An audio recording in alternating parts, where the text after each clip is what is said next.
खेल हो रहा है साउथ चाइना सी में। ये जो खेल है ये बड़े लेवल पे मतलब कि इंडिया की एंट्री हो रही है साउथ चाइना सी में वियतनाम के थ्रू, और वियतनाम जो है वो काम कर रहा है उस पर। इंडिया से ब्रह्मोस वियतनाम खरीद चुका है, पहले खरीद रहा है। इससे पहले भी हमने ब्रह्मोस दिए हैं फिलीपींस वगैरह को। ये ब्रह्मोस की जो टेक्नोलॉजी है ये ऐसी टेक्नोलॉजी है जो कि चाइनीज रडार कैच नहीं कर पाए थे, इसे इंटरसेप्ट करना बड़ा मुश्किल था। ऑपरेशन सिंदूर ने बता दिया कि ब्रह्मोस कितना बढ़िया था। दूसरी चीज ये कि साउथ चाइना सी जहां पर लगभग हर कंट्री का इंटरेस्ट है, वहां पर हम लोग भी बैठे हैं। अब एक लंबा टाइम हुआ कि इस खेल को खेलते हुए इंडिया ने और दूसरों से रिलेशंस बनाए, दूसरे कंट्रीज से रिलेशंस बनाए, यहां तक कि prime minister Papua New Guinea भी गए। और साउथ चाइना सी में घुसने का मतलब क्या है? एक तो हमारा जो जापान से ट्रेड है या अमेरिका से ट्रेड है, जो भी उस एरिया से निकल रहा है हम उसे सेव करते हैं। दूसरा, वहां बहुत सारे मिनरल्स हैं, तेल है, बहुत सारे मिनरल गैस है, उन पर भी अब हम कहीं ना कहीं माइनिंग कर सकते हैं। ओएनजीसी विदेश लिमिटेड ने वियतनाम के साथ मिलकर के साउथ चाइना सी में ऑयल एक्सप्लोरेशन शुरू की और कर भी रहा है। इस पूरे गेम में अब हमारे डिफेंस मिनिस्टर राजनाथ सिंह जी इस समय वियतनाम में हैं, बातचीत कर रहे हैं। ब्रह्मोस की भी बात हो रही है। इसी भी बात करने के लिए हमारे साथ colonel Shailendra Singh sir defence expert हैं और एक लंबे अरसे तक भारतीय सेना में इन्होंने अपनी सेवाएं दी। सर बहुत बहुत स्वागत आपका हमारे शो में। जय हिंद रोहित जी, जय हिंद, नमस्कार, बहुत बहुत धन्यवाद। सर बहुत बहुत धन्यवाद कि आप हमारे शो में आए। सर ये जो राजनाथ सिंह जी वहां पहुंचे हैं, इसका लॉन्ग टर्म इम्प्लीकेशन क्या है? देखिए, अगर हम मोटे तौर पर बात करें तो हर कंट्री का हक बनता है कि वो अपना प्रेजेंट, फ्यूचर और आगे का विजन लगाकर चले। अगर अगर ऐसा माना जाता है कि दुनिया मानती है, हमारी तो कैलकुलेशन है ही है, दुनिया मानती है कि चाइना के पास एक विजन है एक्सपेंशन का, वो ले देकर बॉटम लाइन ये है, चाहे वो इकोनॉमिकली डोमिनेट करे, टेरिटोरियल डिस्प्यूट करके डोमिनेट करे, जो भी करे, बट ये बड़ा क्लैरिटी है कि उसका विजन में ये एक्सपेंशनिस्ट होने की, विस्तारवाद की नीति उनकी बिल्कुल क्लियर झलकती है। और कह सकते हैं हम बेशर्मी से वहां कहीं भी जाए, ऐसा नहीं है कि नहीं कहीं। सो अब डिपेंड करेगा कि बाकी कंट्रीज या तो इसको टॉलरेट करें और या उससे झगड़ लें, या सबसे बड़ी बात कि इंडिया की तरह एक अपना नया विजन बनाए, क्योंकि हम झगड़े में इस समय नहीं पड़ना चाहते। चाइना इस स्थिति में पहुंचा है, पिछले 30 साल उसने किसी से झगड़ा नहीं किया, तो अपने आप को डेवलप किया। सो कहीं पर भी उसका दाएं बाएं पैसा खर्चा नहीं हुआ, उसने अपने देश के लिए, अपनी इकोनॉमी के लिए, अपने डिफेंस के लिए, वो रिसर्च वर्क में, R&D में, सब चीजों में पैसा लगाकर आज वो उस लेवल पर पहुंचा है। अब उसकी ये भी एक पॉलिसी है कि विस्तारवाद में वो जो 1000 कट्स वाली जो उनका सिंधु वाला मामला है, तो वो चाहता है कि इंडिया जैसी कंट्री जो उसके लिए इमीडिएट चैलेंज है, वो कहीं ना कहीं किसी ना किसी लड़ाई में अटका है। क्योंकि दुनिया में अगर आपने दूसरी कंट्री को डाउन करना है तो सबसे अच्छा तरीका है कि उसको लड़ाई में डाल दीजिए। पाकिस्तान आप देख सकते हैं, आपके सामने एग्जाम्पल है, क्योंकि मुझे प्रूफ देना पड़ता है हर चीज का। अरबों खरबों रुपया उसको यूएस से मिला, डेवलपमेंट नहीं हो पाई। अरबों खरबों रुपया उसने टेररिज्म में भी कमा लिया, डेवलपमेंट नहीं हो पाई। अरबों खरबों रुपया उसने IMF, वर्ल्ड बैंक से लोन ले लिए, डेवलपमेंट फिर भी नहीं हो पाए। क्यों? क्योंकि वो लड़ाई में पड़ा है, और उसे लड़ाई में रखने का श्रेय जो उनके अपने मिनिस्टर साहब भी एक्नॉलेज करते हैं कि वो 40 साल से वेस्टर्न कंट्रीज का वो गंदा काम कर रहे थे जो उनसे कराया जा रहा था। चाइना भी उनको जो इक्विपमेंट दे रहा है, जिस तरीके से सपोर्ट देता है, वो सिर्फ और सिर्फ उन्हें लड़ाई में रखने के लिए। उन्हें दे नो फुली वेल कि पाकिस्तान कभी जीतेगा किसी से भी नहीं, भारत से तो बहुत दूर की बात है।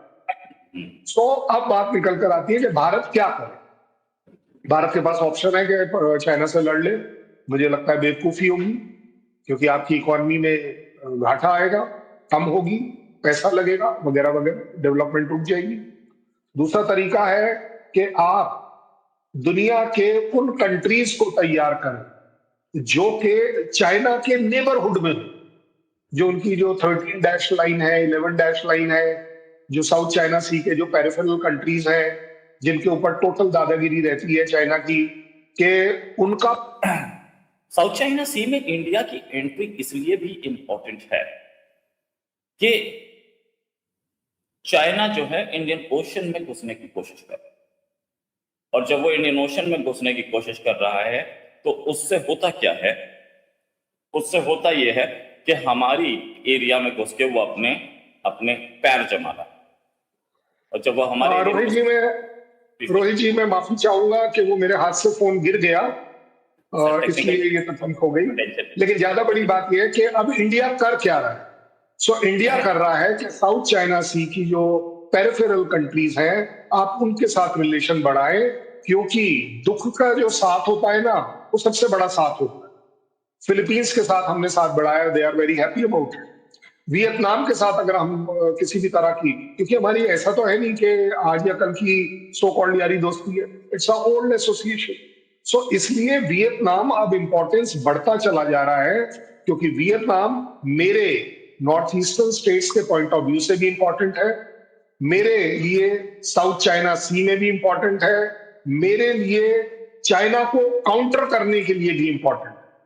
और उसको अगर आप मोटे तौर पर देखें, जब तक आपके बीच में स्ट्रैटेजिक रिलेशंस ना हो, तब तक आप इन चीजों को बढ़ा नहीं सकते। ब्रह्मोस किसी को देना बड़ा आसान है, मैं आपको सच बता रहा हूं। कल पाकिस्तान 2 मिनट में मांग लेगा, आप ओपन कर दीजिए कि जी किसी को भी हम सेल कर दें, 2 मिनट में मांग लेगा। पता है क्यों?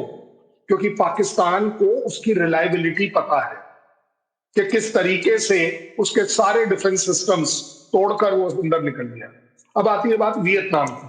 मुझे बताइए, वियतनाम के साथ हमारे पास 10 साल पुराना कॉम्प्रिहेंसिव स्ट्रेटेजिक पार्टनरशिप है, और उसे अभी हमने पिछले महीने में ही, उनके जब पीएम साहब आए थे, तो उसको हमने बढ़ाया है, उसको अपग्रेड किया है एनहांस्ड कॉम्प्रिहेंसिव स्ट्रेटेजिक पार्टनरशिप के तौर पर। हमारा और वियतनाम के बीच में, इसको सिर्फ ब्रह्मोस मत देखिए, ये ब्रह्मोस से बढ़कर बात है। BrahMos is only one part of it. And एक बात बता दूं आपको, ब्रह्मोस बेचने से मेरे को बिजनेस होगा, मैंने मान लिया। एक स्ट्रेटेजिक मेरा वेपन सिस्टम वहां लगा हुआ भी होगा, ये भी मान ली मेरी बात। बट दैट डजंट मीन कि मेरे इशारे पर वियतनाम ब्रह्मोस चला दे, नहीं। स्ट्रैटेजी जो बनकर आ रही है वो ये आ रही है कि ये जो पेरिफेरल कंट्रीज हैं साउथ चाइना सी के, जहां 11 dash line so called China ने एक मनमानी काल्पनिक तौर पर एक लाइन लगा ली है कि चलिए जी फिलीपींस, आप अपने जो तट है, आपके जो समुद्र के तट है, उससे आप सिर्फ 3 किलोमीटर आ सकते हैं, उसके बाद वाला सारा इलाका हमारा। जबकि दुनिया का इंटरनेशनल मैरिटाइम कहता है कि 12 से 13 किलोमीटर का इलाका सो कॉल्ड उस कंट्री का होता है जिसका उसका साथ तट है। मुझे लगता है कि अब जब आप वियतनाम के साथ बात कर रहे हैं, BrahMos is a win win situation, लेकिन हम उनके पास ब्रह्मोस से बढ़ चढ़कर आगे हैं। अगर आप ओवरऑल देखें तो ब्रह्मोस हमने फिलीपींस को भी दी है, 30 बिलियन रुपीस के वर्थ की उनको दी है। अगर इनके साथ बात कर लें तो इनके साथ मेरे ख्याल 61 बिलियन रुपीस की बात चल रही है कि अगर वो लेते हैं। देयर इज नो डाउट कि हमारा सो कॉल्ड डिफेंस ट्रेड बढ़ता है, और जितना ये बढ़ेगा उतना ही आप देख रहे हैं कि सेंट्रल एशियन कंट्रीज यहां इंटरेस्ट दिखा रही हैं, the south American countries interest दिखा रही हैं, इवन मिडिल ईस्ट की कंट्रीज ने इंटरेस्ट दिखाया है कि they would like this weapon. क्यों? क्योंकि इसमें कॉमनैलिटी देखिए, इन सब चीजों में कॉमनैलिटी क्या है? इन सब के सो कॉल्ड प्रतिद्वंद्वी के पास या उनके खुद के पास, एक एग्जांपल ले लेते हैं, यूएई ले लेते हैं। चलिए, यूएई ने अभी रिसेंटली कौन सा वेपन सिस्टम लगाया है एयर डिफेंस में? HQ-9 लगाया। सीधी सीधी बात। दैट मीन्स कि चाइनीज वेपन सिस्टम अगर कोई लगाता है तो उसमें कितनी सेंस है या नहीं है वो पता नहीं, लेकिन ब्रह्मोस लगाने से ये जरूर बात है कि ईरान के पास एक डेटरेंस हो जाएगी यूएई के खिलाफ, क्योंकि यूएई अगर ब्रह्मोस लगा लेता है तो ईरान कभी सपने में उसके ऊपर अटैक नहीं करता। इसको हम बोलते हैं एग्रेसिव डिफेंस। ये वेपन जो है एक वो डिफेंसिव वेपन है जिसकी आवाज, जिसका नाम, जिसकी डिप्लॉयमेंट दूसरे को मजबूर कर देता है कि वो घुटनों पर आ जाए। और प्रूफ दे रहा हूं कि हमने ब्रह्मोस 10 तारीख को इस्तेमाल करी थी, 10 तारीख को पाकिस्तान ने त्राहिमाम त्राहिमाम करते हुए सीज फायर मांगा। ये प्रूवन चीजें बात कर रहा हूं। हमने 6 तारीख को ब्रह्मोस नहीं चलाया, हमने 7 तारीख को भी नहीं चलाया। दैट मीन्स ब्रह्मोस जिस दिन चला उस दिन उन्हें यह जरूर समझ आ गया कि ऐसा कहा जाना कि दुनिया में HQ9 एक बहुत तगड़ा एयर डिफेंस सिस्टम है, वो प्रूव हो गया कि ब्रह्मोस के सामने तो नहीं। चाहे गलती है, चाहे गुड लक है, चाहे टेक्नोलॉजी है, मुझे नहीं पता, लेकिन ऑन ग्राउंड ये प्रूव हो गया कि आप ब्रह्मोस को नहीं रोक पाए। सीधे सीधी बात है। इसलिए वियतनाम के साथ इंडिया का ये रिलेशन मुझे लगता है कि स्ट्रैटेजिकली, मिलिटरली दोनों कंट्रीज के लिए इंपॉर्टेंट नहीं है, टर्निंग पॉइंट। बिल्कुल सही। अच्छा सर, एक चीज और, राजनाथ सिंह जी का वियतनाम जाना और वहां जाके और भी बहुत सारी बातें होंगी, ऐसा तो नहीं है एक ही चीज पे बात होगी। साउथ चाइना सी, चाइना और वो एरिया इंपॉर्टेंट है, इंडिया के लिए इंपॉर्टेंट है। चाइना से डायरेक्ट दुश्मनी तो नहीं ले रहे उस एरिया में ब्रह्मोस बेच के, उस एरिया में घुस के?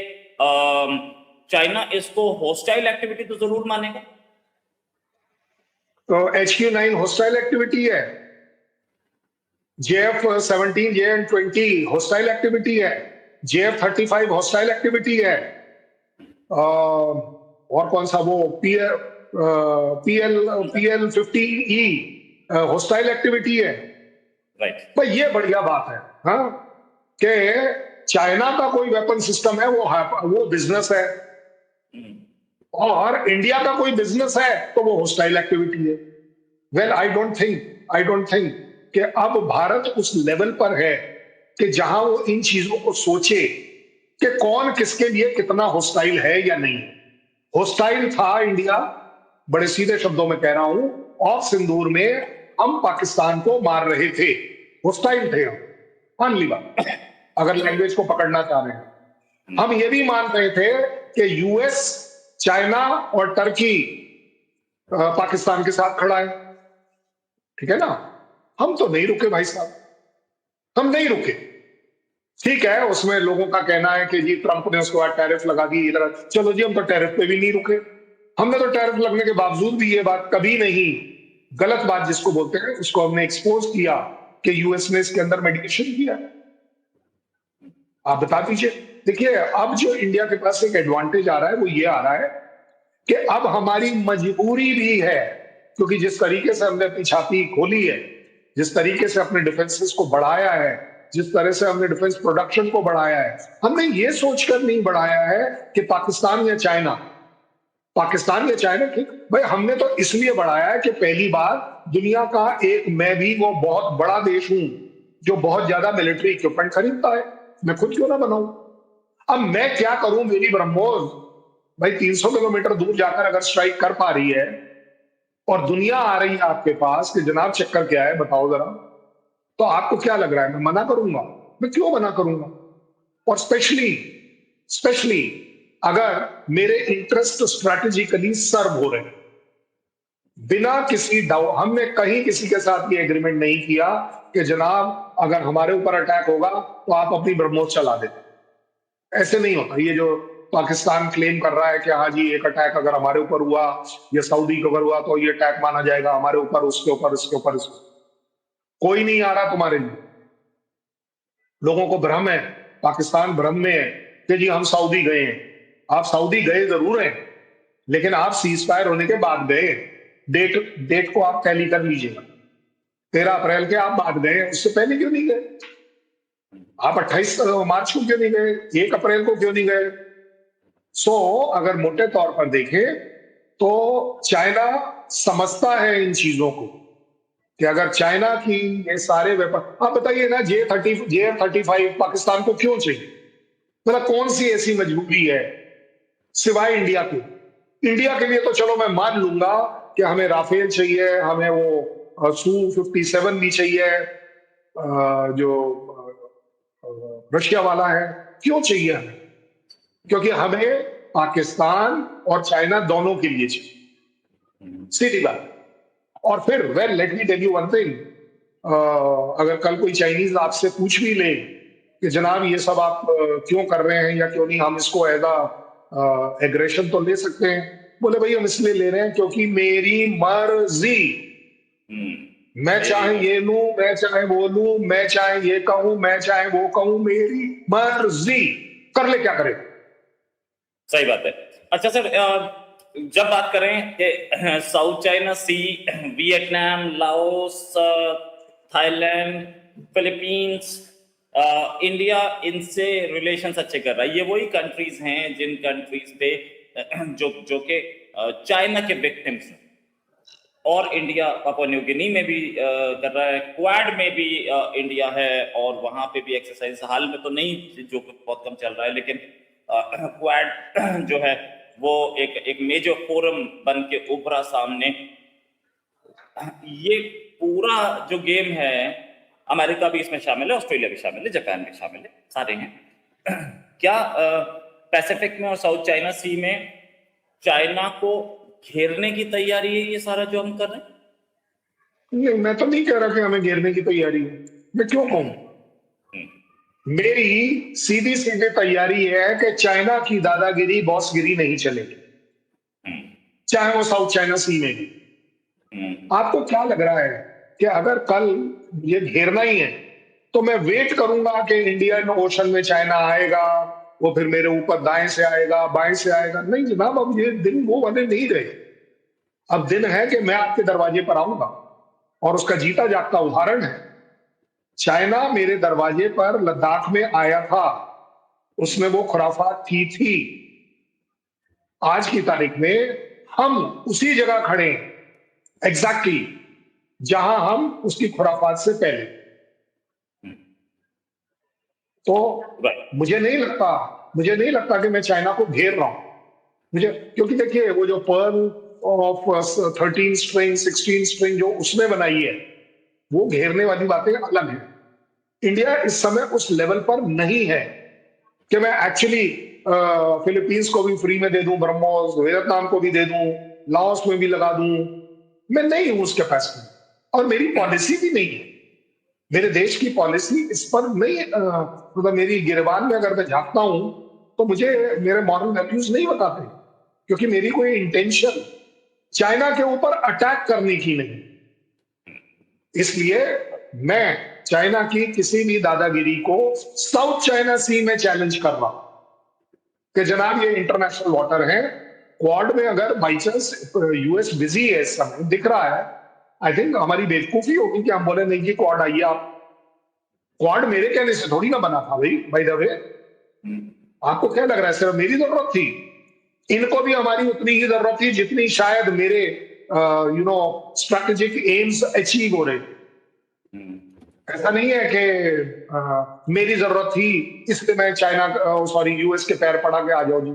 यूएस को मेरी जरूरत थी चाइना के खिलाफ।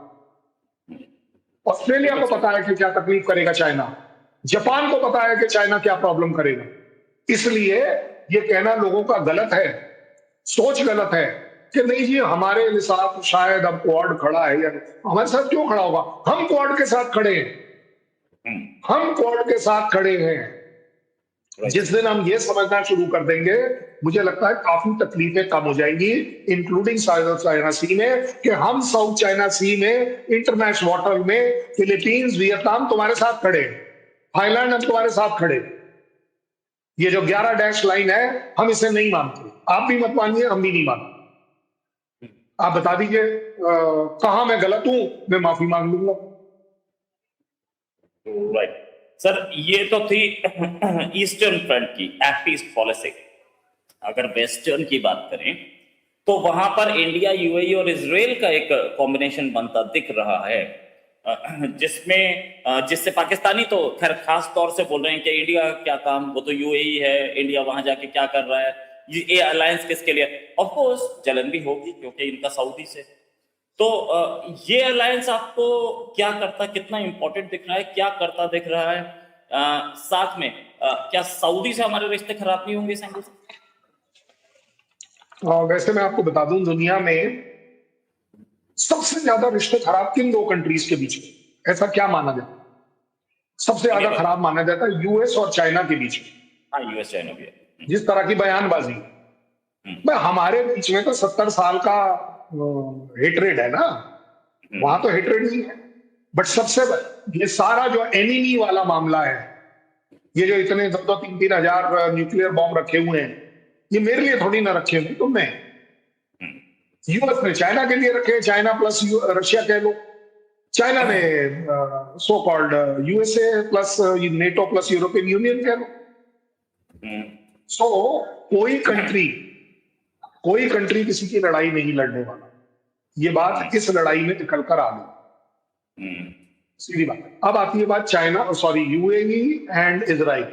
यूएई और इजराइल की नजदीकी सीधी सीधी बात इसलिए बढ़ रही है क्योंकि यूएई रियलाइज कर रहा है कि अगर आपको ईरान को न्यूट्रलाइज करना है और अपने ऊपर तकलीफें कम लानी है और यूएस का पूरा साथ चाहिए, तो सिर्फ अकेला यूएस से काफी नहीं है, इजराइल के साथ आपको चलना चाहिए। समझदारी वाली बात जिसको मैं बोलूं। रही बात इंडिया की, भाई इंडिया और इजराइल के संबंध अच्छे हैं, घनिष्ठ हैं, सब कुछ है, तो हमारे तो यूएई के साथ भी कम थोड़ी ना है। अगर हमारा ट्रेड देख लीजिए, आपने भी इससे पहले जो बात करी थी वियतनाम वाली, वियतनाम आपको क्या लग रहा है हमारा सिर्फ बरमोस का मामला है? हम उनके साथ 16.5 बिलियन रुपीस डॉलर का बायलैटरल ट्रेड करते हैं। हमने उनके साथ एग्रीमेंट किया है कि इस बायलैटरल ट्रेड को हम $30 बिलियन तक लेकर जाएंगे 2030 में, $25 billion. What does this mean? This means countries के रिलेशन सिर्फ एक पैरामीटर पर नहीं देखे जा सकते। यूएई उस ऑयल प्रोड्यूसिंग वो जो जीसीसी है उससे बाहर आ रहा है और वो अब अपना तेल अपने आप अपने हिसाब से बेचना चाह रहा है। उसे दिखता है कि इंडिया से बड़ा और कौन कंट्री। आप ये देखिए ना, अब वो जो अपनी यूएई अपनी जो पाइपलाइन बड़ी कर रहा है, क्यों कर रहा है? क्यों वो ओमान के थ्रू आना चाहता है और हॉर्मुज को अवॉइड करना चाहता है? क्यों? क्योंकि उसे मालूम है कि चाइना को देना है या किसी को भी देना है अगर तेल, और स्पेशली इंडिया को, तो क्यों नहीं? मैं तो आपके सामने खड़ा होकर आपको प्रूफ दे रहा हूं कि हमने तो नहीं बोला यूएई को कि हम आपको क्या कहते हैं प्रोटेक्शन देंगे, हमने किसी को नहीं बोला। लेकिन फिर भी गल्फ कंट्री, मुस्लिम कंट्रीज, फिर भी 9 ऐसी कंट्रीज हैं जो अपने देश का हाईएस्ट अवार्ड इंडिया के प्राइम मिनिस्टर को देती। कौन शिया कौन सुन्नी मुझे नहीं पता, लेकिन ये दिस इज ऑन रिकॉर्ड। तो मेरे लिए सऊदी और UAE is a bilateral. India में ना एक सबसे बड़ा एडवांटेज जो निकल कर आया है वो ये आया कि हमारे बायलैटरल रिलेशंस पर हम काम करते हैं। आजकल हम इसलिए नहीं काम करते हैं। आप एक बात बताओ, पाकिस्तान को हमने मोस्ट फेवर्ड नेशन का दर्जा दिया था, किसी के खिलाफ दिया था क्या? It was bilateral, simple. हमने बायलैटरल नहीं सोचा कि ये कंट्री काफी गरीब है, टेररिज्म में पड़ता चला जा रहा है, इनको कोई एक मौका दो जहां ये लगे रहे, कम से कम टमाटर उगाएं, इनके टमाटर के ट्रक हम खरीदेंगे, दाएं बाएं से नहीं खरीदे। ऐसा नहीं है कि कोई हमने चैरिटी करी, लेकिन हमने उसे एंगेज करने की कोशिश करी कि चलो भाई कुछ अच्छे काम में लगा रहे। Same goes for UAE and Saudi. आपको क्या लग रहा है सऊदी हमारे लिए कुछ फ्री में करेगा? यूएई फ्री में करेगा? जो तेल लेगा उसके पैसे नहीं लेगा? आप बता दीजिए मेरे को। पाकिस्तान इतनी फोर्सेस सऊदी में लगा रहा है, फ्री फंड में लगा रहा है। ये कोई स्ट्रेटेजिक अलायंस की बात नहीं हो रही है।